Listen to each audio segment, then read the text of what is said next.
ماہ ذی الحج یعنی عید الاضحیٰ کا چاند نظر آ گیا ہے۔ تمام اہل اسلام کو، مسلمانوں کو عید الاضحیٰ کا چاند بہت بہت مبارک ہو۔ سب لوگ جلدی سے سورۃ کوثر کو اس طرح پڑھ لو، انشاءاللہ مقدر اور نصیب تمہارا بدل جائے گا، اور عید سے پہلے پہلے تمہیں وہ سب کچھ مل جائے گا جو ساری زندگی نہیں مل سکا۔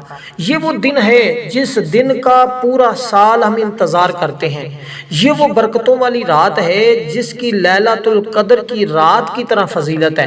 اس لیے جو لوگ ابھی تک اپنی مرادیں پوری نہیں کر سکے، اللہ تعالیٰ سے اپنی حاجتیں پوری نہیں کروا سکے، جو لوگ چاہتے ہیں کہ ان کا رب ان سے راضی ہو جائے، ان کے لیے رحمت کے دروازے کھول دے، ان کے لیے معرفت کے دروازے کھل جائیں، اللہ ان کو اپنا ولی اور اپنا دوست بنا لے، وہ لوگ جلدی سے اس عمل کو کریں۔ عمل انتہائی آسان سا ہے، یہ سورۃ کوثر کا عمل ہے۔ یہ عمل اتنا آسان ہے کہ بچہ اس عمل کو کر کے اپنا مقدر سنوار سکتا ہے، اپنی حاجتیں پوری کروا سکتا ہے۔ جو بے اولاد ہیں وہ بھی اس عمل کو کریں، جو بے روزگار ہیں وہ بھی اس عمل کو کریں، جن بچوں نے امتحانات دیے ہیں وہ بھی اس عمل کو کریں، جو بچے کسی میدان میں کامیابی حاصل کرنا چاہتے ہیں وہ بھی کریں، جو لوگ قید کے اندر رہائی چاہتے ہیں وہ لوگ بھی اس عمل کو کریں، اور وہ لوگ جو مقروض ہیں خاص کر ان کے لیے یہ سب سے بہترین عمل ہے، یہ سب سے بہترین موقع ہے۔ یہ موقع بار بار نہیں ملتا، یہ موقع سال میں صرف ایک بار ملتا ہے۔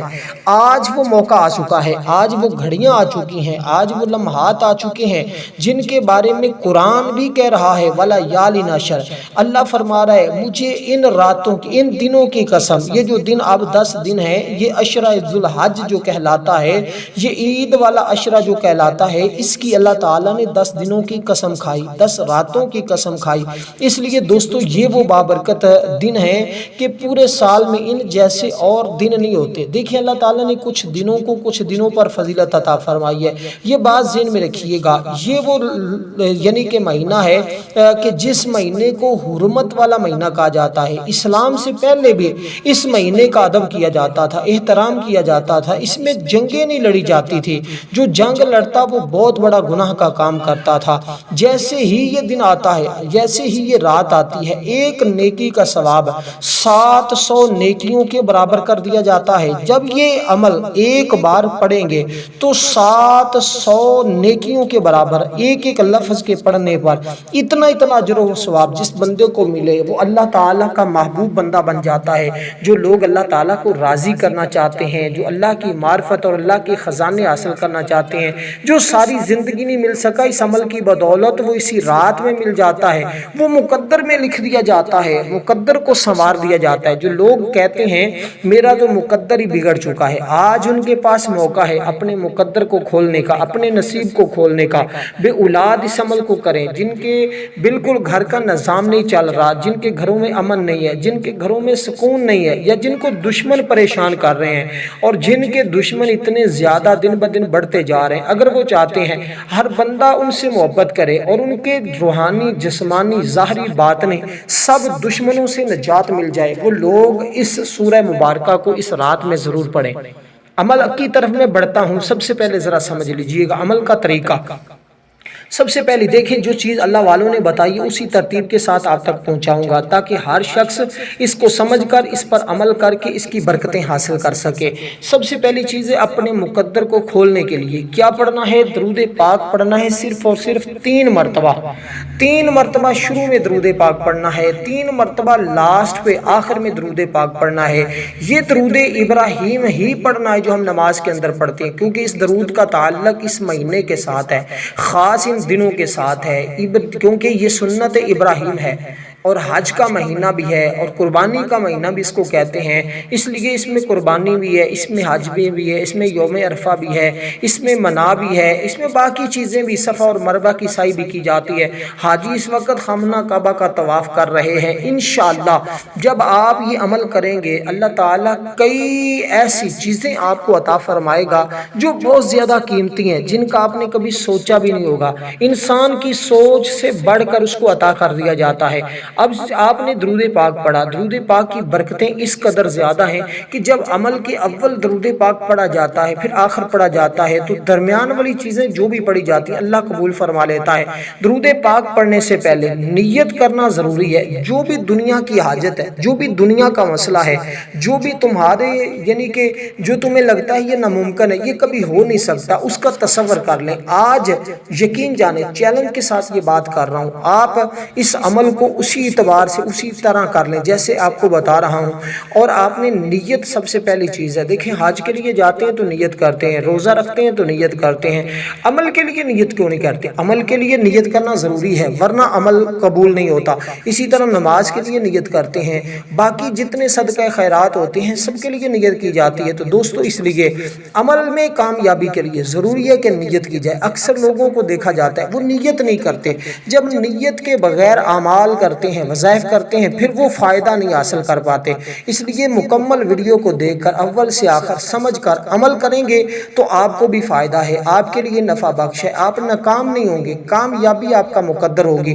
اس لیے میں بارہا یہ بات کہتا ہوں، جو لوگ بڑے پریشان ہیں وہ مکمل ویڈیو کو سمجھ کر عمل کیا کریں، کیونکہ دیکھیں ایک چابی ہوتی ہے، اس کا تالا ہوتا ہے، اگر چابی کا ایک دندہ توڑ دیا جائے وہ کبھی بھی تالا نہیں کھولتی۔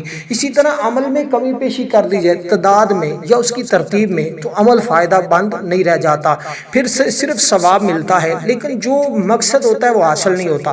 اس لیے دوستو ہماری اسی چاند رات میں خصوصی دعا بھی ہے، جو لوگ اس دعا کے اندر اپنا نام شامل کروانا چاہتے ہیں ان 10 دنوں کی نسبت سے 10 بار درود ابراہیم پڑھ کر کومنٹ میں نام لکھیں اور اس کا ثواب میرے ملک کر دیں۔ انشاءاللہ خصوصی دعا کی جائے گی، اللہ تمہیں وہ برکتیں عطا فرمائے گا جو تمہیں آج تک نہیں مل سکی۔ اس لیے دوستو اب آپ نے درود پاک جیسے کہا نیت کر لی، درود پاک پڑھنا ہے۔ درود پاک پڑھنے کے بعد اللہ تعالیٰ کی بارگاہ سے اس طرح آپ نے بولنا ہے، اللہ تعالیٰ کا وہ اسم مبارک جس کے ذریعے اللہ مقدر کو کھولتا ہے وہ آپ نے پڑھنا ہے۔ اے کھولنے والے، یا فتاح یا فتاح یا فتاح، سب سے پہلے اپنی قسمت کے کھولنے کی بات کرنی ہے، پھر آپ نے وہ چیزیں مانگنی ہے، غنا مانگنی ہے، وہ ساری چیزیں جو میں ترتیب کے ساتھ نیتیں بتاتا جاؤں اسی طرح ہر ایک قسم پر ہر ایک صورت پر اسی طرح نیت کرتے جانا۔ عمل بالکل مختصر سا ہے، آسان بھی بہت ہے، لیکن صرف جس نے سمجھا کامیاب وہی ہوا۔ اب اسی طرح اللہ تعالیٰ کی ذات کیونکہ بڑی فتح ہے، کیونکہ اس کی نظر عنایت سے ہر مصیبت، آفت، ہر یعنی کہ پریشانی دور ہو جاتی ہے، اس کی مہربانی سے ہر مشکل آسان ہو جاتی ہے، سختیاں ختم ہو جاتی ہیں، تنگیاں راحت میں بدل جاتی ہیں، اس کی مدد سے دشمنوں پر فتح کے دروازے کھل جاتے ہیں، تسخیر خلق نصیب ہوتی ہے، ہر قسم کی تکلیف دینے والی چیزوں کو دور فرما کر وہ راحت اور رحمت کا باب کھول دیتا ہے۔ اس لیے انبیاء کرام کے ذریعے انسانوں کے لیے اس نے رشد اور ہدایت کے دروازے کھولے، پھر سب سے بڑھ کر اللہ تعالیٰ نے حضور نبی پاک صلی اللہ علیہ وسلم کے ذریعے اپنی رحمت کو مزید کشادہ کیا اور اس کو ہم سب کو امتی بنایا، اور آقا علیہ الصلوۃ والسلام کی ہم سب امتی ہیں، حضور کے غلام ہیں، اللہ کے ہم بندے ہیں۔ اس لیے دوستو امام قشیری نے تو یہاں تک کہا جس نے جان لیا اللہ تعالیٰ ہی رازق ہے، اللہ ہی رحمت کے دروازے کھولنے والا، اسباب پیدا کرنے والا ہے، تمام چیزوں کو درست کرنے والا ہے، تو اللہ کے علاوہ کسی میں دل نہیں لگاتا تو اللہ کبھی اس کو کسی کا محتاج ہونے ہی نہیں دیتا۔ تو یہ اسم مبارک جو سب سے پہلے آپ کے سامنے میں نے پڑھا، اسی ترتیب کے ساتھ اس اسم مبارک کو صرف اور صرف آپ نے 11 بار پڑھنا ہے۔ اس کے پڑھنے سے جتنی بھی بندشیں ہوتی ہیں، جتنی رکاوٹیں ہوتی ہیں، یعنی جن لڑکوں یا لڑکیوں کی شادیاں رک جاتی ہیں، والدین کے لیے پریشانی کا سبب بنتا ہے، ایسی رکی ہوئی شادیوں کی راہ کو کھولنے کے لیے اس کو پڑھیں گے اس نیت کے ساتھ تو وہ ساری بندشیں، ساری رکاوٹیں، ساری راہیں کھل جائیں گی۔ اسی طرح قید سے خلاصی، جیسے میں نے آپ کو ذکر کیا، اسی طرح کوئی طالب علم ہر میدان میں کامیابی، کوئی مفکر انجینئر یہ خواہش کرے کہ اس کو نئی نئی ایجاد ملے، ہر شعبے میں فتح اور نصرت ملے، وہ اس کو پڑھے، انشاءاللہ تعالیٰ یہ سارے معاملات اس کے بہتر ہوں گے۔ دیکھیے اللہ تعالیٰ کو کائنات کے ذرے ذرے کا علم ہے، وہ ہر چیز کو جانتا ہے، لیکن اس کے باوجود نیت ہمارے لیے ضروری ہے۔ اس لیے ازل تا ابد ہر چیز اسی کے ہاتھ میں ہے کہ ہر چھوٹی بڑی چیز کی ابتدا اور انتہا وہ جانتا ہے، اس لحاظ سے وہ بڑا کریم رب ہے، بڑا علیم رب ہے۔ اس لیے جن بچوں کے دل نہیں لگتا پڑھائی کے اندر، یا جن بچوں کی بار بار کوئی نہ کوئی کسی نہ کسی مسئلے میں مبتلا رہتے ہیں، تو آپ یہ عمل کریں، والدین یہ عمل کریں۔ جو لوگ باہر کا ویزا چاہتے ہیں یا جن کے باہر کاروبار نہیں چل رہے ہیں یا جو کوئی کہیں باہر پھنس گیا ہے کسی مسئلے کے اندر، اس کی بدولت انشاءاللہ پورا سال امن میں گزرے گا، پورا سال خوشحالی میں گزرے گا۔ اگر کسی شخص نے کسی چیز کا انجام معلوم کرنا ہے اس کے لیے بھی یہ بڑا بہترین عمل ہے۔ میں اس عمل کی ایک عظمت یا ایک فضیلت نہیں بتا رہا، اس کی ہزاروں لاکھوں فضیلتیں ہیں۔ الغرض صرف اب عمل کی طرف میں جانا چاہتا ہوں۔ آپ کو میں نے ایک سکیچ دے دیا ہے، ایک طریقہ دے دیا ہے، یعنی کہ اس کا ایک میں ڈھانچہ آپ کے سامنے بیان کر دیا ہے۔ اب اسی طرح اسی ترتیب کے ساتھ جب آپ پڑھتے جائیں گے تو انشاءاللہ معاملات تمہارے بہتر ہوتے چلے جائیں گے۔ اب آپ نے اس کے بعد جو چیزیں پڑھنی ہیں ان کو ذرا سمجھ لیجئے گا، وہ انتہائی عالی شان چیزیں ہیں۔ اس کے اندر ہر ایک چیز جو ہے وہ بڑی قیمتی ہے۔ یہ ٹوٹل جتنی چیزیں بھی بنتی ہیں عمل تقریباً 2-3 منٹ کا، اس سے زیادہ نہیں۔ سمجھانے میں بتانے میں وقت لگ رہا ہے لیکن آپ کے کرتے ہوئے زیادہ ٹائم نہیں لگے گا، زیادہ وقت نہیں لگے گا۔ اس لیے یہ عمل اس سے پہلے کئی سالوں سے کیا جا رہا ہے، کوئی اس دفعہ نہیں کرنا آپ نے، یعنی کہ بہت سارے لوگ پہلے بھی اس عمل سے مستفید ہوتے ہیں، اس کی برکتیں حاصل کرتے ہیں۔ تو آپ بھی اس عمل کی برکتیں اسی ترتیب کے ساتھ حاصل کریں تاکہ اللہ تعالیٰ کی بارگاہ سے آپ ہمیشہ کے لیے سرخرو ہو سکے۔ کیونکہ دیکھیں اس کے ذریعے بھلا کیا کیا فائدہ ہوتا ہے۔ اب جو چیز میں آپ کو بتانے لگا ہوں یہ بڑا کمال کی چیز ہے۔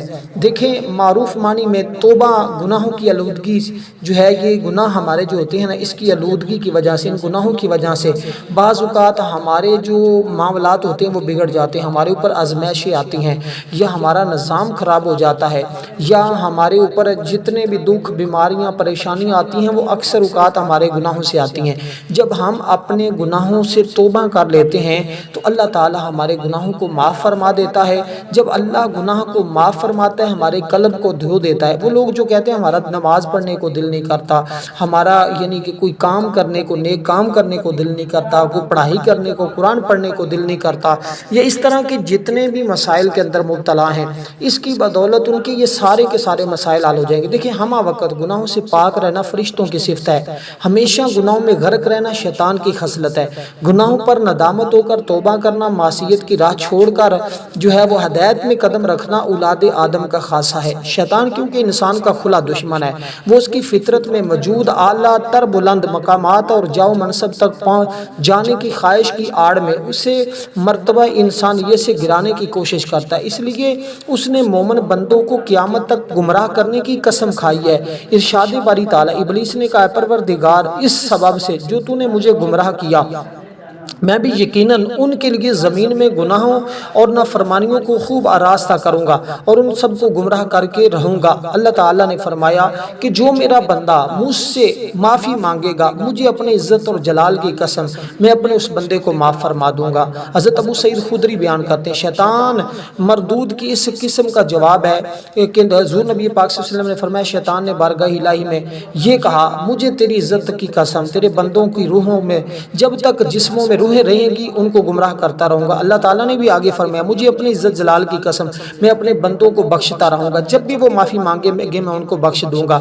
اس لیے دوستو آج وہ لمحات ہیں جس میں بخشش مانگی جائے تو ہر حال میں اللہ تعالیٰ بخشش قبول فرما لیتا ہے۔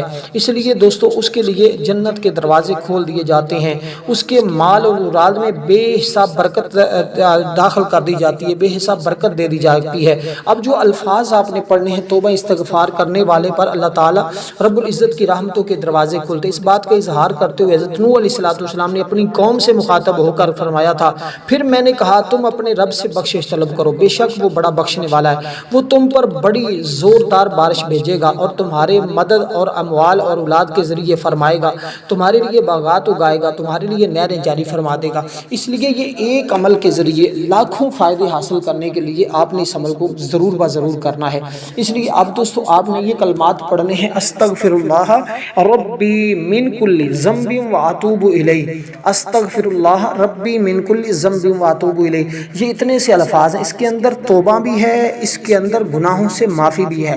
استغفراللہ کا مطلب ہے اللہ میں گناہوں سے معافی مانگتا ہوں، تو میری توبہ کو قبول فرما۔ دونوں چیزیں جب بندہ بولتا ہے تو اللہ تعالیٰ اس بندے کو پھر مایوس نہیں کرتا، اس بندے کو یہ سارے مقام، یہ ساری عزتیں عطا فرما دیتا ہے۔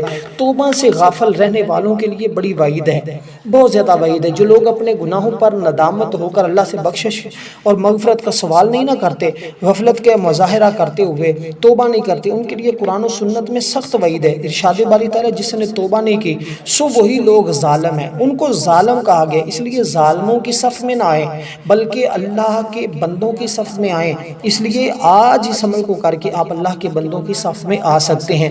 دیکھیں ظاہری توبہ یہ ہے کہ انسان قولن فعلن اپنے تمام اعضاء، آنکھ، کان، یعنی ناک، ہاتھ، پاؤں وغیرہ گناہوں کو برائیوں سے ہٹا کر اللہ کی اطاعت اور فرما برداری میں لگا دے، خود کو نیکیوں کی طرف راغب کرے، تو انسان بڑا بہترین انسان بن جاتا ہے، اللہ کا ولی بن جاتا ہے، اللہ کا دوست بن جاتا ہے۔ وہ بابا فرید جو پاک پتن شریف والے ہیں، گنج شکر، ان سے ایک مرید نے سوال کیا تھا کہ بابا جان آپ جو بھی سوال کرتے ہیں، جو بھی دعا کرتے ہیں، اللہ آپ کی دعا کو رد نہیں فرماتا، جیسے آپ کہتے ہیں اللہ مان لیتا ہے۔ آگے سے بابا فرید نے ایک ہی جواب دیا تھا کہ بیٹا یہ بات تو آپ کو سمجھ آ گئی کہ میں جب بھی اللہ تعالیٰ سے مانگتا ہوں، اللہ سے سوال کرتا ہوں، اللہ اسی طرح کر دیتا ہے۔ آپ نے اس بات پر غور نہیں کیا کہ جب سے میں نے ہوش سنبھالی ہے، مجھے میرے رب نے جو حکم دیا ہے میں نے بھی اس کے حکم کے کبھی خلاف نہیں کیا، میں بھی ہمیشہ اس کی بات مانی ہے۔ اس لیے جب میں اس کی بات مانتا ہوں تو پھر میں بھی اس کا بندہ ہوں، وہ میرا خالق ہے، تو پھر جب بندہ اس کی بات مانتا ہے تو خالق بھی بندے کی بات مان لیتا ہے۔ اس لیے ہمیں چاہیے ہم ہمیشہ اللہ کی اطاعت اور فرما برداری میں رہیں تاکہ اللہ ہمارے دلوں کو سیدھا فرما دے۔ تو یہ کلمات آپ نے دوستو 11 بار پڑھنے ہیں۔ اس کے بعد آپ نے سورۃ کوثر کی طرف بڑھنا ہے۔ سورۃ کوثر شریف کو اس طرح پڑھنا ہے، بسم اللہ الرحمن الرحیم، انا اعطیناک الکوثر فصلی لربک وانحر ان شانئک ھو الابتر۔ یہ سورہ مبارکہ جو سورۃ کوثر ہے، اس کی ترتیب آپ نے بڑی توجہ کے ساتھ سننی ہے۔ یہ سورۃ کوثر کو آپ نے بالکل مختصر سی تعداد ہوگی، اس تعداد کے برابر پڑھنا ہے۔ ابھی عمل آپ کا مکمل نہیں ہوگا، اس کے بعد چند ایک چیزیں اور بھی بڑھنے ہوں گے۔ عمل دیکھیں میں آپ کو جتنی چیزیں بتائی ہیں تعداد میں مختصر سی ہیں، لیکن انتہائی اعلیٰ مقام رکھتی ہیں، انتہائی یعنی کہ فائدہ مند ہیں، کیونکہ دیکھیں اس سورہ مبارکہ کا تعلق اس مہینے کے ساتھ خاص ہے۔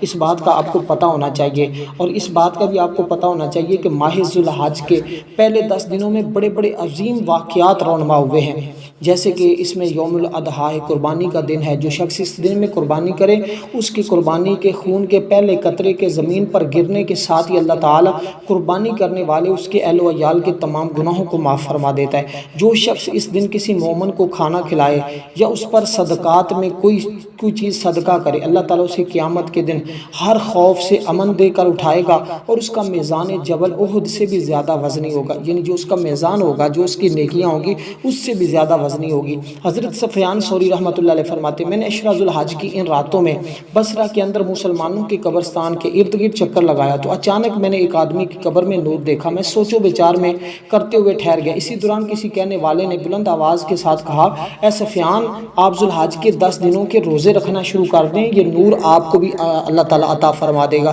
اس لیے کوشش کریں، جو روزے رکھ سکتے ہیں وہ ضرور روزے رکھے، کیونکہ افضل ترین بات، سب سے افضل یعنی حدیث مبارکہ نبی علیہ السلام نے فرمایا سب سے افضل میرا اور مجھ سے پہلے انبیاء کا کلام ہے۔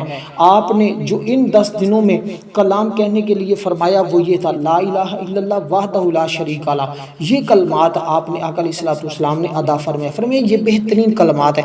اب دوستو آپ نے اس سورہ مبارکہ کو بسم اللہ کے ساتھ اسی ترتیب کے ساتھ تیسرے نمبر پر یہ آ رہی ہے، اس کو آپ نے صرف 7 مرتبہ پڑھنا ہے۔ اس کے بعد جو چیزیں آپ نے پڑھنی ہے، آخری تسبیح ہے، اس کو توجہ کے ساتھ سننے کی ضرورت ہے، کیونکہ اس کے بعد عمل اختتام کو پہنچے گا، مکمل ہو جائے گا۔ سمتیں 4 ہیں، آپ کو پتہ ہے 4 سمتیں، مشرق، مغرب، شمال، جنوب، تو یہ 4 ہی چیزیں جس میں سورۃ کوثر بھی موجود ہے، تو چاروں سمتوں سے آنے والے غم ختم ہو جاتے ہیں، چاروں سمتوں سے آنے والی رحمتوں کے آپ مستحق ہو جاتے ہیں، چاروں طرف سے آنے والے انعامات کے آپ مستحق ہو جاتے ہیں۔ اس لیے دوستو آپ نے ضرور ضرور اس ترتیب کے ساتھ اس عمل کو کر لیا تو انشاءاللہ تعالی آپ کے لیے نیکی کی راہیں کھل جائیں گی، آپ کے مقدر کی راہیں کھل جائیں گی، آپ کو انعامات ملنا شروع ہو جائیں گے۔ دوستو اب اس کے بعد جو چیزیں میں آپ کو عرض کرنا چاہ رہا تھا وہ ہے کہ اللہ تعالیٰ سے پھر مانگنا ہے، آپ نے پہلے اپنے لیے راستے کھول لے، پھر آپ نے اللہ تعالیٰ سے توبہ کر لی، پھر آپ نے اس سورہ مبارکہ کو جو اس مہینے کی خاص صورت تھی اس کو پڑھ لیا۔ اس کے بعد اب اللہ تعالیٰ سے مانگنا ہے۔ مانگنے کا طریقہ میں آپ کو بتا دیتا ہوں۔ اب آخر میں مانگا ہی جاتا ہے، اس کو کیسے اس کی بارگاہ سے مانگنا ہے، کیونکہ اس کی بارگاہ سے غنا بھی مانگنی ہے اور بہت زیادہ کچھ مانگنا ہے۔ وہ کیسے مانگیں گے اس بات کو ذرا آپ نے بڑے توجہ اور دھیان کے ساتھ سمجھنا ہے۔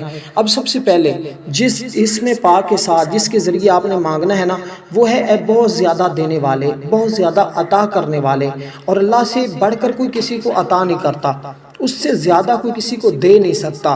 اس لیے اس کی بارگاہ سے آپ نے پہلا سوال یہ کرنا ہے، اے بہت زیادہ دینے والے، بہت زیادہ، یعنی کہ اے بہت دینے والے، اس میں پاک کے ساتھ وہ اس میں پاک کیا ہے، یا وہاب، اے اس کا مطلب ہے بہت زیادہ دینے والے، جس کا مطلب بغیر معاوضے کے عطا کرنا، ایسی عطا جس میں کوئی غرض نہ ہو، جو چاہے عطا فرما دے بغیر عوض کے، دوسروں پر مال و دولت نشاور کر دے۔ اسی طرح بے سوال عطا فرمانے والے کو وہاب کہا جاتا ہے، اور اللہ تعالیٰ اپنی مخلوق اس انداز سے دیتا ہے کہ اس کا کوئی ثانی نہیں، کیونکہ دنیا میں اللہ کے علاوہ اور کوئی ذات ایسی نہیں ہے جو بغیر مانگے دے، بغیر کسی غرض کے عطا کرتی ہو۔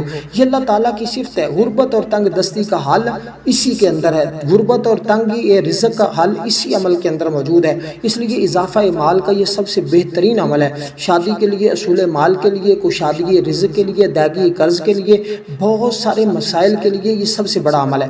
اچانک آپ کے ذرائع آمدن اتنے بڑھ جائیں گے، اچانک ایسی جگہ سے رزق عطا ہو جائے گا، اور ایسی جگہوں سے ہمیشہ کے لیے ایسی دولت مل جائے گی کہ کبھی آپ پر پھر زوال نہیں آئے گا، ہمیشہ کے لیے غنی ہو جائیں گے۔ اس لیے ضرورت کے مطابق آپ کو اللہ کے خزانوں سے رزق ملتا ہی رہے گا، کبھی مالی تنگی نہ آئے۔ تو پھر آپ نے پڑھنا ہے یا وہاب یا رزاق، اے بہت زیادہ دینے والے، رزق دینے والے۔ آگے کیا اس کے بعد ایک اور اسم ہے جس کے ذریعے اللہ تمہیں غنی کرے گا، اور اتنا غنی فرمائے گا کہ اس کی غنا میں کوئی شک نہیں ہے۔ دیکھیں، رزق ہر ایک کی بنیادی ضرورت ہے، اللہ تعالیٰ ہی ہر ایک کو رزق دینے والا ہے۔ اس کے پڑھنے سے اللہ تعالیٰ رزق کے دروازے کھولے گا، رزق کی پریشانیوں تکلیفوں سے نجات دے گا، اسباب رزق پیدا فرمائے گا، مفلسی دور ہوگی، ہر قسم کی فتح کے راستے کھل جائیں گے، راہیں کھلتی چلی جائیں گی، اس لیے رزق کے خزانے کھول دیے جائیں گے۔ اب دوستو، آپ نے اس طرح یہ اسماء مبارکہ پڑھے، یا وہاب، یا رزاق، یا غنی، یہ تین اسماء مبارکہ ہے۔ ان کو آپ نے ملا کر اکٹھا پڑھنا ہے، ایک شمار کرنا ہے۔ جب آپ نے پڑھا یا وہاب، یا رزاق، یا غنی، یہ تینوں کو اس طرح پڑھا تو ایک شمار کیا، اسی ترتیب کے ساتھ دوبارہ پڑھیں گے، دو مرتبہ ہو جائے گا۔ اسی طرح ان کلمات کو 21 بار پڑھ کے پھر درود پاک پڑھنا ہے، جتنی بار